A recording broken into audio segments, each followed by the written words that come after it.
ठरलं तर मग या मालिकेच्या येणाऱ्या जबरदस्त भागामध्ये आता तर मालिका एकदम टर्न घेणार आहे। आश्रमामध्ये अर्जुन, सायली, मधुभाऊ आणि चैतन्य हे पुरावे शोधायला आलेले आहेत आणि त्याच वेळेला आता इकडे मधुभाऊंची डिटेल मध्ये सुद्धा चौकशी घरी न करता आश्रमाच्या ठिकाणी काय घडलंय हे सांगत असताना आता मधुभाऊ अर्जुनच्या हातात जो फोटो देऊन सत्य उलगडलंय आणि त्यामुळे कोर्टातच मुळातच जो साक्षीदार आहे तो खोटारडा निघालेला असल्यामुळे या सगळ्यामध्ये आता केस एकदम 360 डिग्री मध्ये पलटले। जी साक्षीदार आहे ती मुळातच प्रिया, ही तन्वी किल्लेदार नसून हा सगळा काय ड्रामा रचलाय हे सगळं सत्य मधुभाऊ, अर्जुन, सायली, चैतन्य हे चौघांना आश्रमात आल्यावरती उलगडलंय। आश्रमात आल्यावरती असं काय घडलंय की ज्याच्यामुळे हे सत्य उलगडलेलं आहे, सगळं पाहू। आता इकडे अश्विनने तमाशा करत मधुभाऊंना ओरडलेले असतात, कारण मधुभाऊंनी प्रियाला जरा जाब विचारलेला असतो की या सगळ्यामध्ये आता तू का हे सगळं केलंस, तू दारू पिऊन का आलीस। पण त्यामुळे अश्विन चिडतो आणि रागारागात जो काही तमाशा करतो त्याच्यामुळे खरं तर नुकसान होतं ते म्हणजे प्रियाचंच। कारण या सगळ्यामध्ये आवाज ऐकून कल्पना, प्रताप धावत पळत तिकडे येतात आणि अश्विन का ओरडतोयस, तुझा आवाज खालपर्यंत येतोय असं ओरडायला लागतात। तोपर्यंत अश्विन सांगायला लागतो यांनी या सगळ्यामध्ये आता तन्वीवरती आवाज वाढवला, तिची उलट तपासणी केली, आपल्याच घरात येऊन आता आपल्याच मुलीची उलट तपासणी करणाऱ्या या आता बापाला काय बोलू मी। यावरती आता इकडे सायली सांगायला लागते, अश्विन भाऊजी तुम्ही या सगळ्यामध्ये चुकीचा समज करून घेताय। एका बापाने जर का मुलीची तपासणी केली तर काय फरक पडतोय। यावरती अश्विन म्हणतो हा बाप नाहीये, याने कधी तिला बाप मानलंच नाही, तिच्यावरती अत्याचार करत आला हे तन्वीने ऑलरेडी मला सांगितलेलं आहे आणि त्यामुळे या सगळ्यामध्ये आता याला बाप म्हणण्याचा अधिकारच नाहीये। यावरती आता इकडे मधुभाऊ सांगायला लागतात, मी फक्त काल तिला विचारलं होतं की या सगळ्यामध्ये काल तू दारू पिऊन का आलीस। आता मात्र झणझणीत अंजन इकडे कल्पनाच्या ह्याच्यावर पड, कल्पना म्हणते काय दारू पिऊन। यावरती आता सगळं उघडकीला आलेलं असतं। अश्विन म्हणतो नाही मम्मा, हे मुद्दाम तुझ्या समोर तन्वीची इमेज खराब करण्यासाठी प्रयत्न करत आहेत असं काहीही नाहीये। तुला माहितीये ना माथेरानचा व्हिडिओ, त्यावेळेला सायली वहिनी सुद्धा दारू पिऊन आली होती, पण त्यावेळेला आपण तिला या सगळ्यामध्ये आता काय बोललो, आपण काही बोललो का, आपण म्हटलं ना की चुकून हे सगळं घडलंय, मग यांनी या सगळ्यामध्ये इतका इशू करायची का गरज होती असं म्हटल्यावरती मग मात्र आता इकडे सांगायला लागते कल्पना पण काय झालं होतं काल। यावरती मग आता मधुभाऊ सांगतात, काल ही दारू पिऊन आली होती, मी फक्त हिला इतकंच विचारलं की तू सुभेदारांची सून आहे, दारू पिऊन का आलीस। अश्विन म्हणतो खबरदार परत असं काही विचारलं तर। पण या सगळ्या कल्पनाला हे सत्य समजल्यावरती ती आता प्रतापला सांगायला लागते, काय वाटते तुम्हाला, तन्वीच्या बद्दल सायली आणि अर्जुन सतत हे बोलतायत आणि त्यातच काल हा प्रकार घडला आणि मधुभाऊंनी तिला विचारलं तर काही चुकीचं आहे का, हिने अश्विनला जाऊन का हे सगळं सांगितलं। प्रताप म्हणतो खरं सांगू का कल्पना, तर खरंच हल्ली मला ना काहीच गोष्टी कळत नाहीयेत, मला समजतच नाहीयेत की काय गोष्टी चालल्यात ते। त्यामुळे मला असं वाटतं ना या सगळ्या गोष्टींचा सोक्ष हा सगळा ना कुठे लावायचा, काय लावायचा किंवा कोणाला विचारायचं खरंच काही कळत नाहीये ग मला।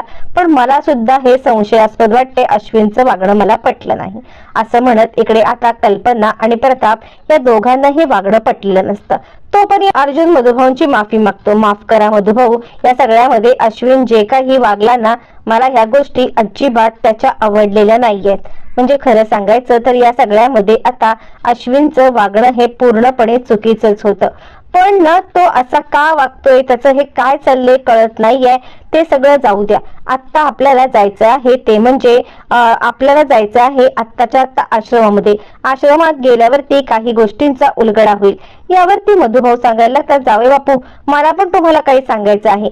तन्वीच्या रूम मध्ये ज्या गोष्टी सापडल्या त्याच। यावरती अर्जुन म्हणतो अजिबात नाही, आता इथे काही बोलायचं नाही मधुभाऊ, कारण या सगळ्यामध्ये आता जर का आपण काही बोलायला लागलो ना तर उगाचच आपल्यावरती आता बिनबुडाचे हे असे काही आरोप केले जातील ना की ज्याच्यामुळे पुन्हा पुन्हा तुम्हाला मला या सगळ्या परीक्षांना सामोरं जाण्यासाठी तोंड द्यावं लागेल. म्हणून मला काय वाटतं, आपण आश्रमात निघूया.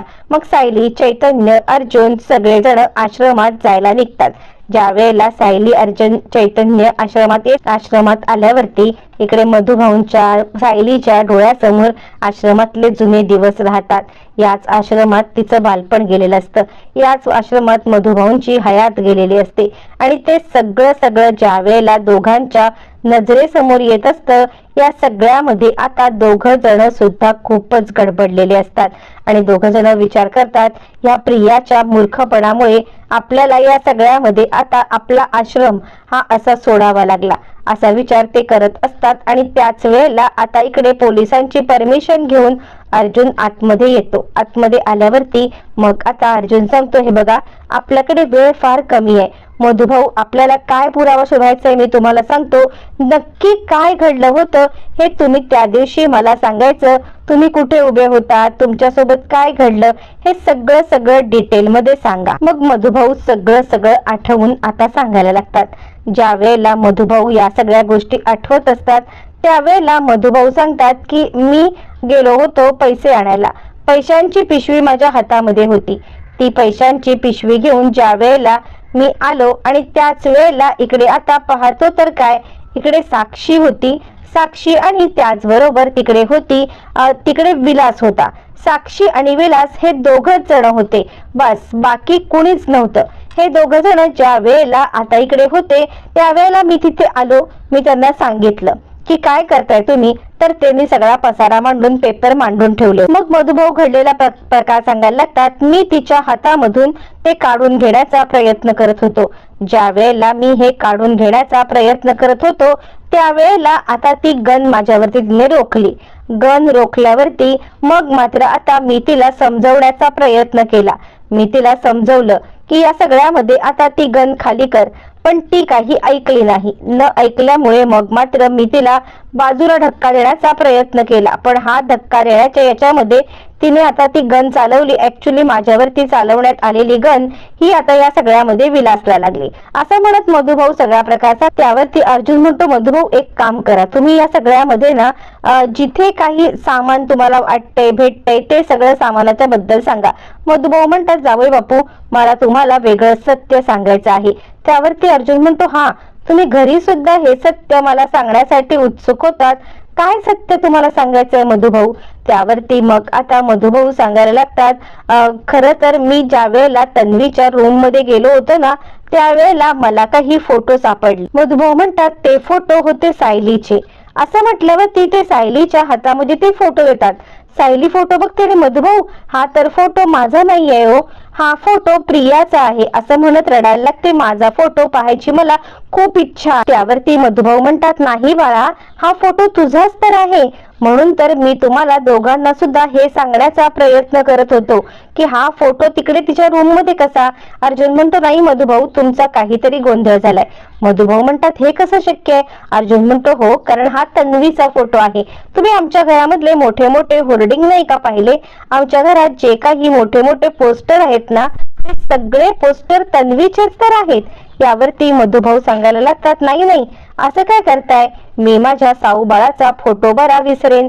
मी माझ्या साऊबाळाचा फोटो असा विसरूच शकत नाहीये. मी तुम्हाला तेच सांगण्याचा प्रयत्न करतोय की माझ्या साऊबाळ हाच फोटो आहे. अर्जुन म्हणतो, नीट. मधुभाऊ म्हणतात, असं काय करताय? अहो, ह्याचे दुसरा मी सेम टू सेम माझ्या घरचा फोटो तुम्हाला दाखवतो. मी तुम्हाला फोटोचं सत्य दाखवतो. हा फोटो बघा, याच्या मागे काय लिहिलेलं आहे?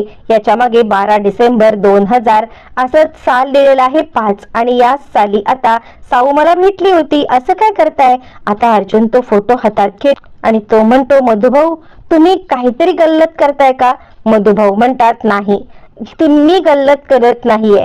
या सगळ्यामध्ये आता मला एक गोष्ट इतकी समजते की मी ज्या वेळेला माझ्याकडे साऊबाळ आली होती ना, तिचा हा फोटो आहे.